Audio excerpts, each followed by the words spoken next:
वो बेचारे लोग भी यही सब अपना उत्सव इत्यादि का इंतजार करते हैं। साल भर का पर्व है उनका, त्योहार है गरीबों का, कहां कमाएंगे बताओ। साल 2 साल में एक बार कहीं कथा वगैरह हो तो चैन इत्यादि लूट लाट के अपना करके अपना जीवन चलाते हैं। अब वो रिस्क भी तो उन्हीं पे रहता है ना। उसी टाइम अगर पुलिस के हाथे चढ़ गए और जनता के हाथे, तो कुटाई किसकी होती बताओ। तब इतना रिस्क लेके बेचारा कोई कुछ करता है तो अब क्या किया जाए। भारतीय कानून समझे हम क्या करें। 1861 का पुलिस एक्ट है, बताओ। ब्रिटिशों ने बनाया था पुलिस एक्ट भारतीयों के ऊपर दमन करने के लिए, और वही ब्रिटिश का पुलिस एक्ट अब तक चल रहा है भारत में। कमाल है साहब, कमाल है। ट्रक के अंदर लदा हुआ है 2 नंबर का सामान, फिर भी मेरा भारत महान। 1861 अंग्रेजों ने भारतीयों के ऊपर जुल्म ढाने के लिए पुलिस एक्ट बनाया था, और आज भी वही पुलिस एक्ट चल रहा है। अब कौन अंग्रेज है? अब किसके ऊपर जुल्म करने के लिए एक्ट चल रहा है?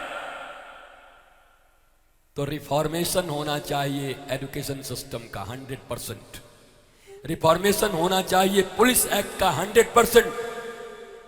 अब ये यहां से कहेंगे तो कहें व्यासपीठ से महाराज जी राजनीति नहीं बात कर रही। राजनीति की बात कर रही है कि अपने बच्चों को बचाने की बात कर रहे हैं, अपने परिवार, अपने भारतवासियों को बचाने की बात कर रहे हैं कि इस पुलिस एक्ट से उनको छुटकारा मिले और अंग्रेजों की पढ़ाई से छुटकारा मिले।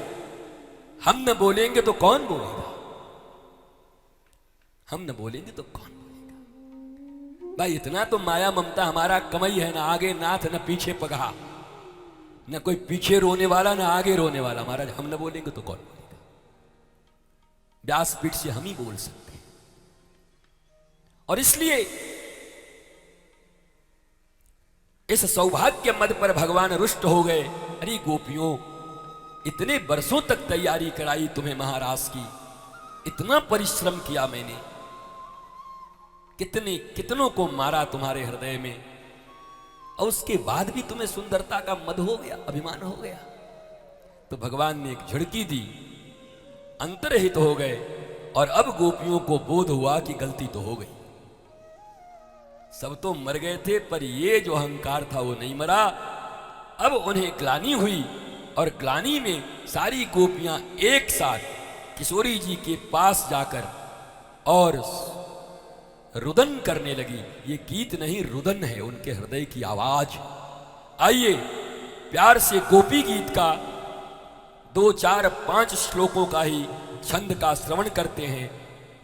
कहते हैं श्रीमद् भागवत में, अगर वास्तव में गोपी गीत का श्रवण किया जाए तो मनुष्य के मन से काम की निवृत्ति होती है।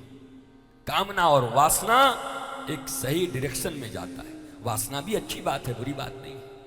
वासना, वैसे नाम है उसका वासना, जिसका वास not allowed, not allowed in my heart, that is called वासना। Please don't stay here, no vacancy. क्या अपने हृदय में बोर्ड टांग दो क्या? No vacancy. वासना इसी को बोलते हैं। और लोग रटते, ये गुरुजी वासना क्या होता है? अरे वासना, जिसको वास नहीं देना चाहिए वो वासना। तो हर वो चीजें, अब हम वासना का अर्थ क्या समझते हैं? लड़का लड़की, नारी पुरुष, वासना। तुम्हारी बुद्धि में भांग पड़ा है। जो चीजें तुम्हारे अस्तित्व के लिए अच्छी नहीं है, तुम्हारे जीवन के लिए अच्छा नहीं है, तुम्हारे ग्रोथ में जो चीज बाधा है, तुम्हारे मुस्कुराहट में जो चीज बाधा है, वो वासना है। वो वासना एक शब्द में जान गए, वासना, बस आ गया ध्यान में, वही वासना। कहां की स्कूल से पढ़ाई पढ़ के आए हो? ये कौन अंग्रेजों के टीचर तुमको पढ़ाए हैं? समझ नहीं आता। हिंदी भी ठीक से नहीं पढ़ सकते। अब तो मैं यहां से बहुत सारे शब्दों का संधि विच्छेद नहीं कर रहा हूं, नहीं तुम्हारी खोपड़ी खुल जाएगी। ये भगवान, इतने दिन तक क्या गलत पढ़ के आया था? सब एक एक शब्द तुम जो पढ़ते हो और अब उसका विवरण कर दूंगा विवेचना, तो तुम कहोगे हम स्कूल में पढ़े क्या थे और काय को पढ़े थे। ऐसे ऐसे शब्द हैं। तो आइए, गोपी रो करके भगवान श्री कृष्ण से अपने गलतियों के लिए क्षमा मांगती है कि हे गोविंद, आपने इतना प्रयत्न किया, लगातार इतनी लीलाएं की, 6 दिन तक कथा सुनाया, उसके बाद भी हमारे भीतर अगर थोड़ा बहुत अहंकार बचा हुआ है तो हे प्राणनाथ, हे गोविंद, अब इस गोपी गीत के बाद कम से कम ये जो अंतिम बाधा हमारे हृदय में थी उसको भी दूर कर दो। सबको क्षमादान मिलेगा, क्योंकि हमारे परमात्मा क्षमा करने वाले, हमारा ठाकुर क्षमा करने वाला है। हम कौन होते किसी को सजा देने वाले? काय को? घर में भी यही झगड़े, हर एक दूसरे के पाप को। तू कैसे तेरे घर तू पापी, 1 नंबर का तू पापी, तू तू तू तू तू तू तू तू तू तू तू और तो मैं 2 ही चीज होता है। तू किसको बोलते हैं? तू किसको बोलते हैं? और मैं किसको बोलते हैं? या तो बकरी है या कुकुर है, या तो तू कर रहे हैं या मैं कर रहे हैं। ये छोड़ के कभी वाहेगुरु वाहेगुरु भी करना है ना, सतनाम वाहेगुरु वाहेगुरु वाहे, ये भी तो करना है, नहीं करना। इसलिए डरो मत और छुपो मत और छुपाओ भी मत। राम और कृष्ण की संतान हो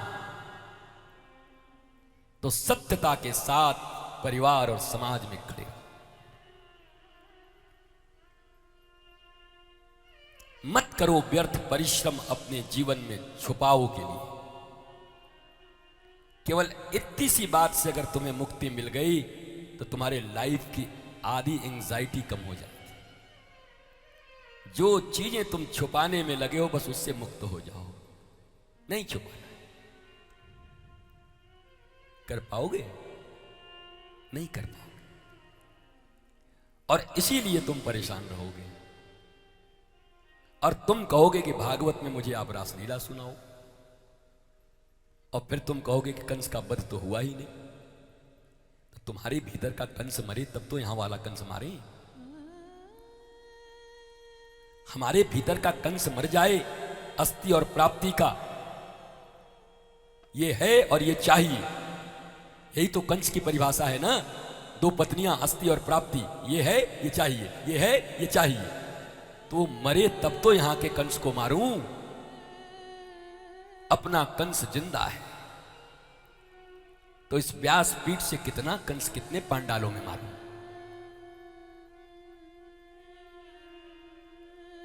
घर घर रावण बैठा है, इतने राम कहां से लाऊं।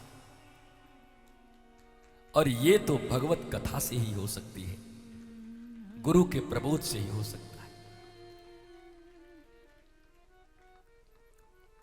गोपियों के साथ भगवान ने रास किया, बंसी बजाई, आई। गोपियों को अहंकार हुआ, हम रास इतना झूम के कहते हैं। हमारी पुरानी कोई वीडियो निकालो एक आध कथा का, फिर देखो मौज करो। अभी यहीं एलईडी होता तो देख के तुम चौंक जाते कि यही बाबा है कि अलग है। पर हम बड़े चिल्ल होके कह रहे हैं, कूल, बस समझ आ जाए। बाकी तो कनेक्ट है ही, हम सब जुड़े ही हुए हैं।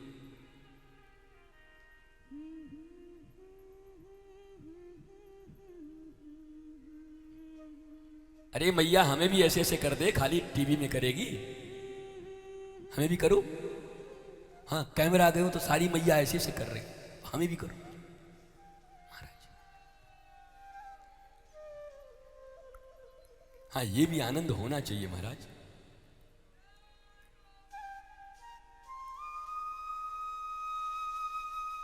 गोपियों के मन में अहंकार हो गया कि हम पवित्र हैं, पूतना का वध करके आए हैं, तृणावर्त का वध करके आए हैं, गोवर्धन लीला करके आए हैं, इसलिए ठाकुर ने मुझे अपनाया है। सौभाग्य मद हो गया उनको, सौभाग्य का मद हो गया। अब भगवान का भोजन है अहंकार। भगवान बोले इतना सब राक्षस पाक्षस तुम्हारे भीतर का मरवा के रास करवाने लाए, फिर भी तुमको सुंदरता का अहंकार रही गया, ये मरा। सही भगवान ने छोड़ दिया, अंतर्हित हो गए, रोने लगी, बिलबिलाने लगी और एक गीत गा दिया जिसका नाम है गोपी गीत। अब हम लोग हैं टोपी और सुन रहे हैं गोपी गीत, बताओ कैसे काम चलेगा? हम लोगों का धंधा है इसकी टोपी उसके सर और सुनना है गोपी गीत।